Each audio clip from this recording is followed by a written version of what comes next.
suis ici.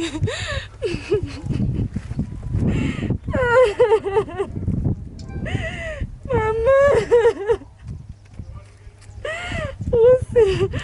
Rossy. James. C'est mon Dieu, Rossy. Ah. Ah. André, donnez-moi. Tape-nous, donnez-moi. Ah. Ah. James. James. On tape-nous. Ah. Ah.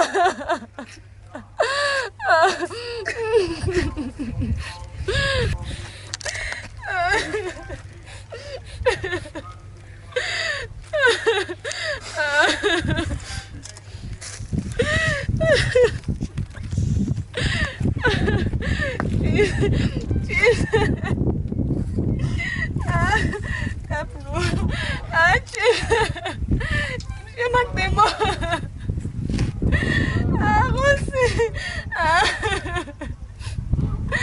Ah. Rossy. James. Ah.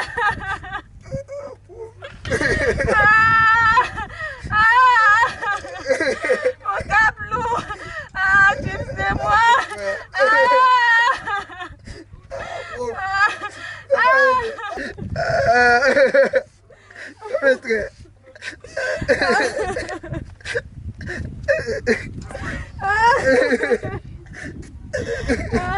Terima kasih.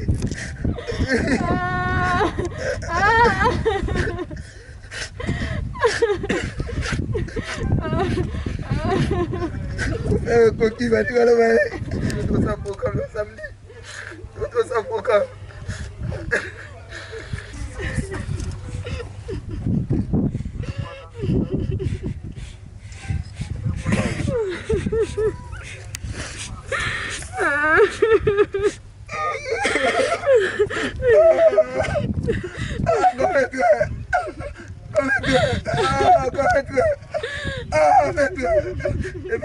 Lo samedi, regarde le petit dimanche de l'essai.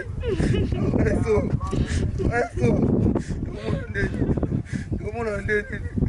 Ah, mais toi, tu travailles. Ah, mais toi. Ah, mon frère.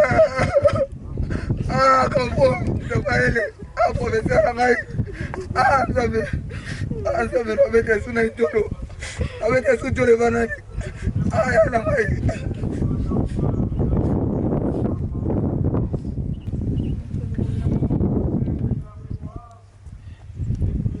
la foyer, Mukendichi Mangarossi, qui est Tempérance, Kelly et Madame Iguette héritent des foyers au nom de l'honorable Christophe Bouanga. Héros, légende Rossi Mukendichi Manga. Nous te disons, repose encore en paix. Tu nous as tout donné, tu nous as donné la force de résister devant un vif dictateur. Il nous a donné les forces de se donner pour les Congo et nous te disons merci. Reposez-vous en paix. Ta mémoire reste à jamais gravée dans nos cœurs et dans nos pensées. Nous vivons près de toi du jour au jour. Que celle Dieu nous réconforte.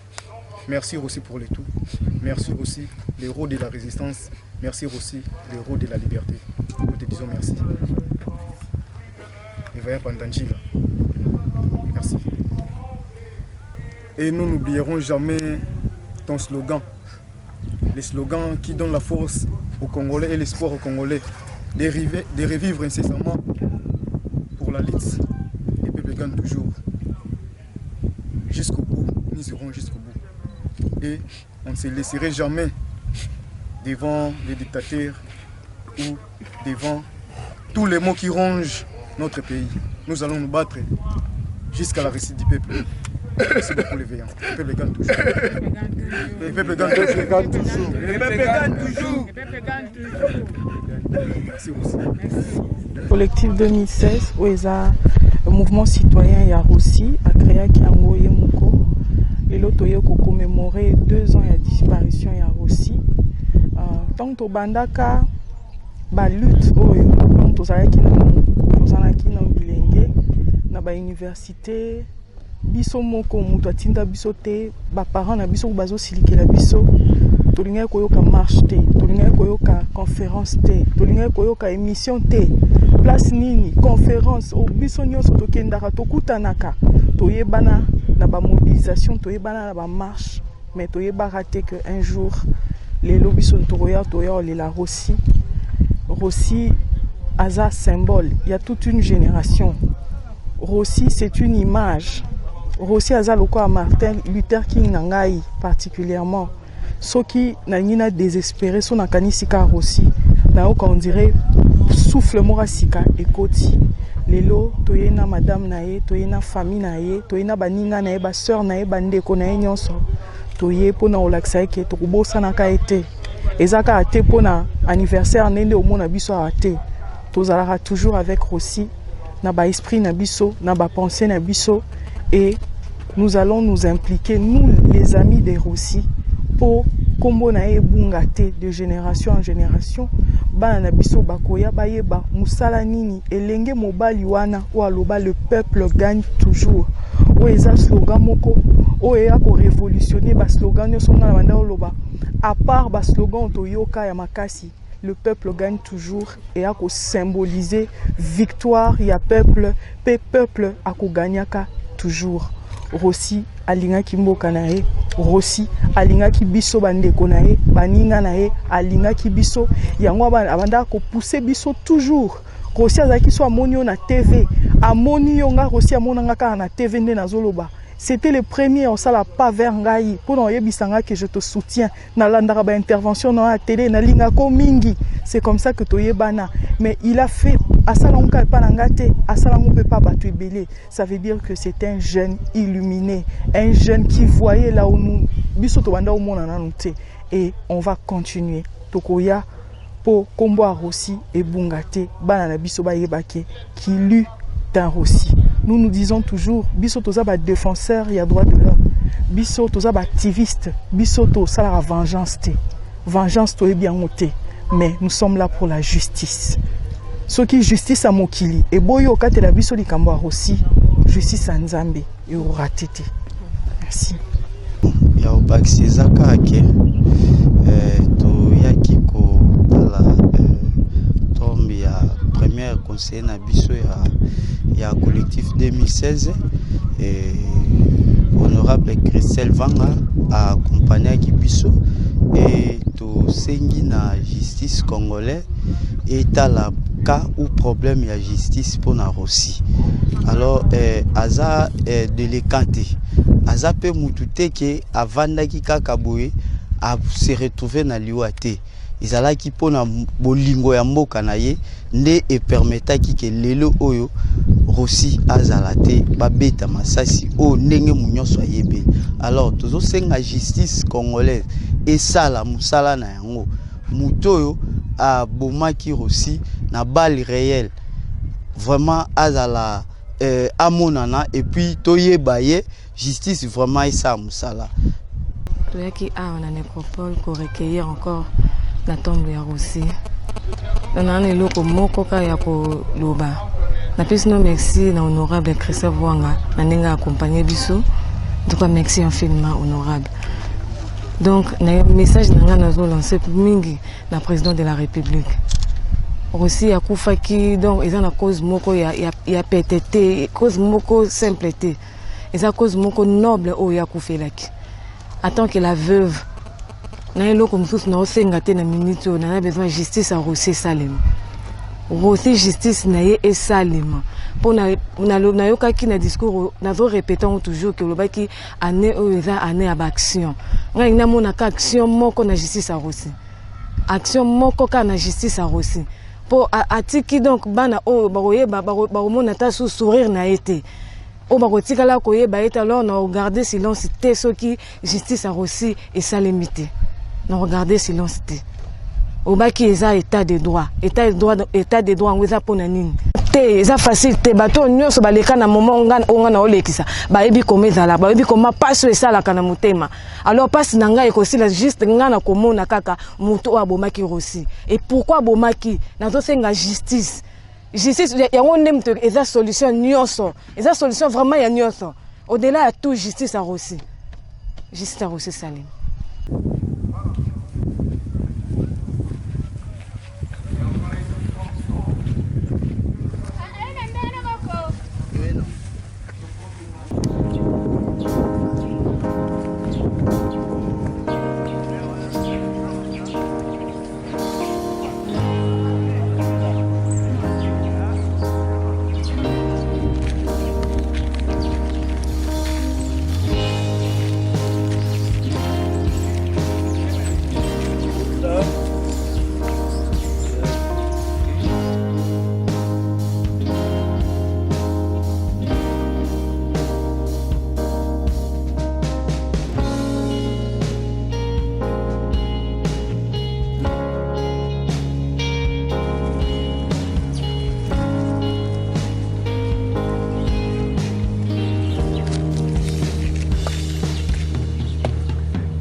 Je vais planter mes cheveux.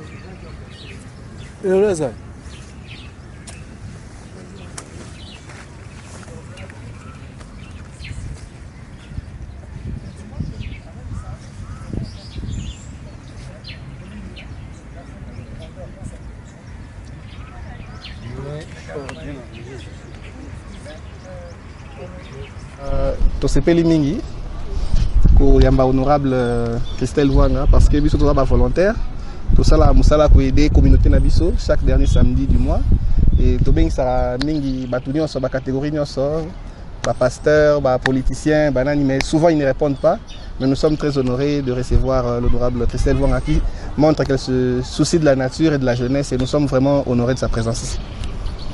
Madame, vous avez un mot? Non, ça va, moi c'est... Je viens tout d'abord accompagner des amis avec qui on a grandi dans cet esprit-là d'apporter quelque chose pour la République. Lorsqu'on était encore à l'université, on disait toujours qu'il y aura un moment. Il y aura un moment où on va se mettre ensemble pour apporter une solution aux problèmes de notre communauté. Et Community Service Day, c'est vraiment des amis et à chaque fois que j'ai l'occasion, je les accompagne toujours et aujourd'hui particulièrement nous avons planté des arbres, c'est aider la nature, c'est un sentiment de grande joie et si c'était à refaire, on le refera. Donc prochainement on invite encore beaucoup d'autres personnes qui viennent nous accompagner, nous allons ensemble aider la nature à respirer, aider les humains à respirer. Merci. C'est pas une première fois.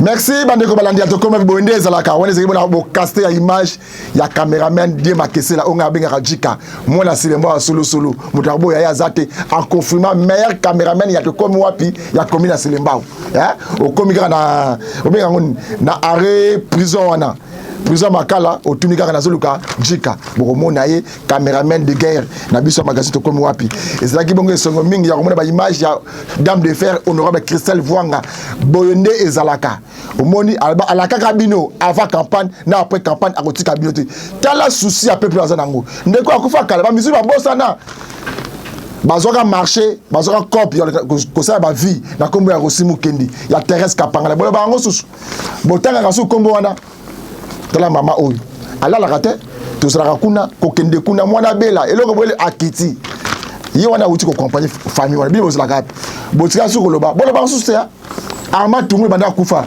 bobosana te chebe ya banda kufa bobosana pe na biso tozo continuer kolobela bango po ete toyeba Arma Tungu nzoto na ezalaka wapi bakunda be place nini chauffeur a chebe ya azalaka wapi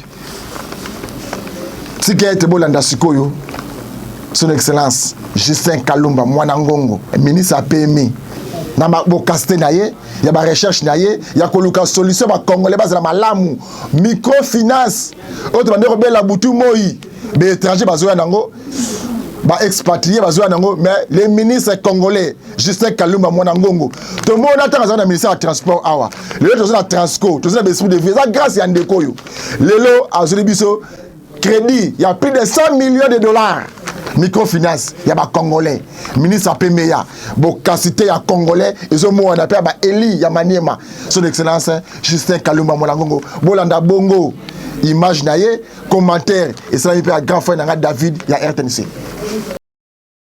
Ce qui était hier un rêve est devenu aujourd'hui une réalité. Enfin, l'entrepreneuriat congolais est en train de retrouver sa valeur et la place qui lui convient dans la vie nationale. Il cesse de ce fait d'être considéré comme un orphelin parce qu'il a un parent bien connu au sein du gouvernement, à savoir le ministère des classes moyennes, petites et moyennes entreprises et artisanat. Désormais, l'entrepreneuriat congolais ne sera plus un concept creux, mais plutôt un concept concret. En effet, pour la première fois, après de longues années, les micro, petites et moyennes entreprises congolaises reçoivent un appui financier de 100 millions de dollars américains pour assurer leur développement. Ce rêve prend enfin une forme réelle avec le lancement officiel le mercredi 19 février 2020 à Lubumbashi par le ministre des classes moyennes, petites et moyennes entreprises et artisanat du projet d'appui au développement des micro, petites et moyennes entreprises, pas d'un PME en sigle. Après avoir montré l'importance de ce projet qui a mobilisé presque toutes les institutions de la République et la présence très remarquée du ministre de la formation professionnelle, arts et métiers, John Ntumba, le ministre Justin Kalumba Mwana Ngongo était revenu sur l'essence de cette cérémonie qui, selon lui, n'est pas la célébration des 100 millions de dollars américains, mais plutôt les débuts d'une nouvelle ère, celle de la refondation de l'entrepreneuriat congolais. Aujourd'hui, nous ne venons pas saluer ici l'arrivée dans nos caisses, dans nos banques de 100 millions de dollars. Non. Donc, nous ne sommes pas là pour fêter l'arrivée de 100 millions de dollars.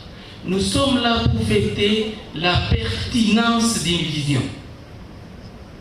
Pour la première fois, on va commencer par les commencements. Est-ce que vous me comprenez? Les commencements, c'est-à-dire commencer par ceux-là qui vont commencer à transformer des choses, à produire, à rajouter de la valeur, à créer de la richesse et finalement, à nous donner ce que nous allons consommer. Et donc, nous commençons aujourd'hui à refonder et à rebâtir notre économie. C'est ça l'essence de cette rencontre. Même si on vous donne 100 millions de dollars aujourd'hui, mais si vous n'avez pas la capacité de gérer ces 100 millions de dollars, la capacité de faire en sorte que ces 100 millions de dollars deviennent demain 200 millions, 300 millions, vous n'avez pas la capacité d'avoir une résilience à tout ce qui peut venir de l'extérieur comme menace, vous n'allez rien faire.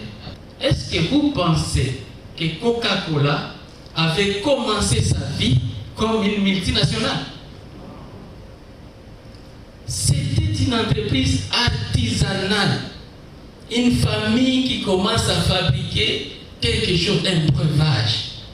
Et puis c'est passé de toute micro, peut-être en petite, et puis en moyenne, et puis en grande entreprise, et finalement en multinationale.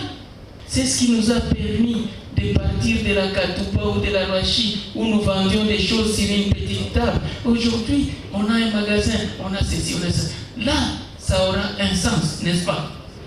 Je nous interpelle sur ces choses parce que c'est à ce prix et à ce prix seulement que nous allons nous souvenir avec fierté de la journée d'aujourd'hui. Autrement, c'est du gâchis. Je nous invite donc à former, comme les Chinois le disent, même les voyages les plus longs du monde, ils commencent toujours par un premier. Le gouverneur de la province du Haut-Katanga, Jacques Kiaboula, était à l'honneur ce jour pour la simple raison que Lubumbashi a abrité la cérémonie de lancement de ce projet qui concerne aussi les villes de Matadi au Congo central, de Goma au Nord Kivu et de Kinshasa, la capitale. C'est ici l'occasion pour nous de louer les efforts du gouvernement central d'initier ces projets, bien entendu avec le concours de ses partenaires, dont l'unique objectif est celui de créer de l'emploi en vue d'améliorer les conditions de vie des populations. En effet, nous restons convaincus qu'une fois ce programme bien expliqué et son fonctionnement assimilé, les Haut-Katangais ne manqueront pas de présenter les meilleurs projets pour que l'entrepreneuriat, base du développement surtout chez les jeunes, puisse rayonner. C'est ainsi que nous tenons à remercier les experts qui ont travaillé sur le montage du projet et qui vont encore travailler dans sa mise en œuvre, et les rassurons de notre implication sans réserve dans leur mission, qui est aussi la nôtre, à savoir remettre les Congolais au travail pour combattre la pauvreté et contribuer à la création de la richesse nationale et à la prospérité de nos concitoyens. La Banque mondiale, bailleur de fonds de ce projet, a mis l'accent sur le partenariat de plus en plus agissant qui existe entre la République démocratique du Congo et cette institution financière internationale, ce qui se concrétise par ce financement important. Avec les efforts consentis du gouvernement congolais et le soutien continu des partenaires techniques et financiers, le projet, financé par un crédit de 100 millions de dollars par l'IDA, s'est donné comme ambition d'appuyer le développement et la croissance des micro, petites et moyennes entreprises existantes et des jeunes entrepreneurs qui veulent se lancer dans de nouvelles entreprises, avec un accent particulier mis sur le développement de l'emploi et de l'entrepreneuriat des femmes. Le projet finance une combinaison d'instruments pour appuyer les entreprises de petite taille et de taille moyenne, à fort potentiel de développement, à travers un accompagnement technique et financier fourni de manière compétitive. Il sera mis en œuvre dans 4 zones géographiques dans cette phase du projet, qui sont les centres urbains de Matadi, de Kinshasa, de Lubumbashi et de Goma. Les secteurs productifs les plus susceptibles de générer de l'emploi et des activités à valeur ajoutée pour les populations défavorisées sont les plus ciblés, notamment l'industrie légère, l'agroalimentaire et les services.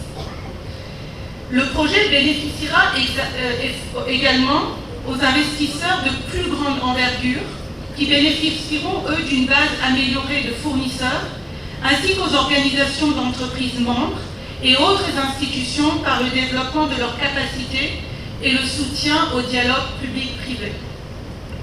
Le projet contribuera enfin à l'amélioration de l'environnement général des affaires à travers l'appui aux réformes légales et la dissémination des textes existants, notamment ceux facilitant le développement et l'autonomisation économique des femmes. D'ores et déjà, 2 autres projets, et non de moindres, sont en gestation au ministère des classes moyennes, petites et moyennes entreprises et artisanat, toujours en partenariat avec la Banque mondiale. Il s'agit de l'entrepreneuriat social et de l'entrepreneuriat numérique. Merci bandeko balandi ya tokomba biboende ezalaka. Bomoni souffrance ya congolais ezokende kosila malembe. Awa son excellence Justin Kalima Molangongo ministre a PMEA au moni ba boutique ba zandu ba wenza mike wana ba entreprise a mike ministre ozo s'occuper nango ozo ka bien aza ministre ya petite et moyenne entreprise et artisanat comme naye Justin Kalumba Molangongo a outi ko réussir ko contrat ya microfinance ya 100 millions de dollars pour le peuple congolais et sunga ba congolais makambo ba fika ba bosa na yango nan o na ko zo crédit place botika awa yango le ministère ba congolais yemoko a réussi ko zo marché oyo bino nyonsu boluka ngo place salaka bo kende ko se ressourcer boyeba misolo yango ba kabula ngo ndenge nini pour être ba congolais ba se retrouver ba ndeko na biso ba bunda pour te mondela mboko kende te ba ancien combattant bazolela la combo ya secrétaire général ya ministère de défense bazolela ministère wana secrétaire général na bango za deuxième niveau ko na ministère ya défense bazolela la combo na yo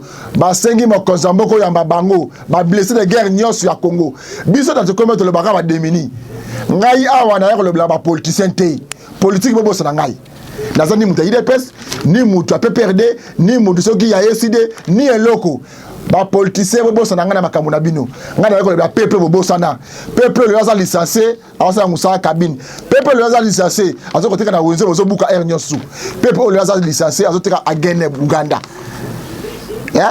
mais licencié gradué obo sundola bande ko babunde na mboka ba blessé de guerre o ba koma ko senga biso ba mbongo na banzela bazela bezo ba kutana na makonza mboka bazela bezo tina ministre te ni secrétaire général makonza mboka bande ko bala iboya ba blessé de guerre bazela bezo ba mona yo moko ba solola ba nyo so tindela bango ata mutu moko comme ça message pas na yo bazate ozo pasa ba instruction ba bakisa ba mbongo bazo zelo côté ozo pasa ba instruction ba sala ka bango le côté baza délaisser la petite na bango ba lingi solution ba sentir que baza ba congolais ba bunde na mboka au Congo to suki apona mokolo malelo tika te kimi ya kolonzambe ezala na mabote na bino nde to kutene mokolo malopi.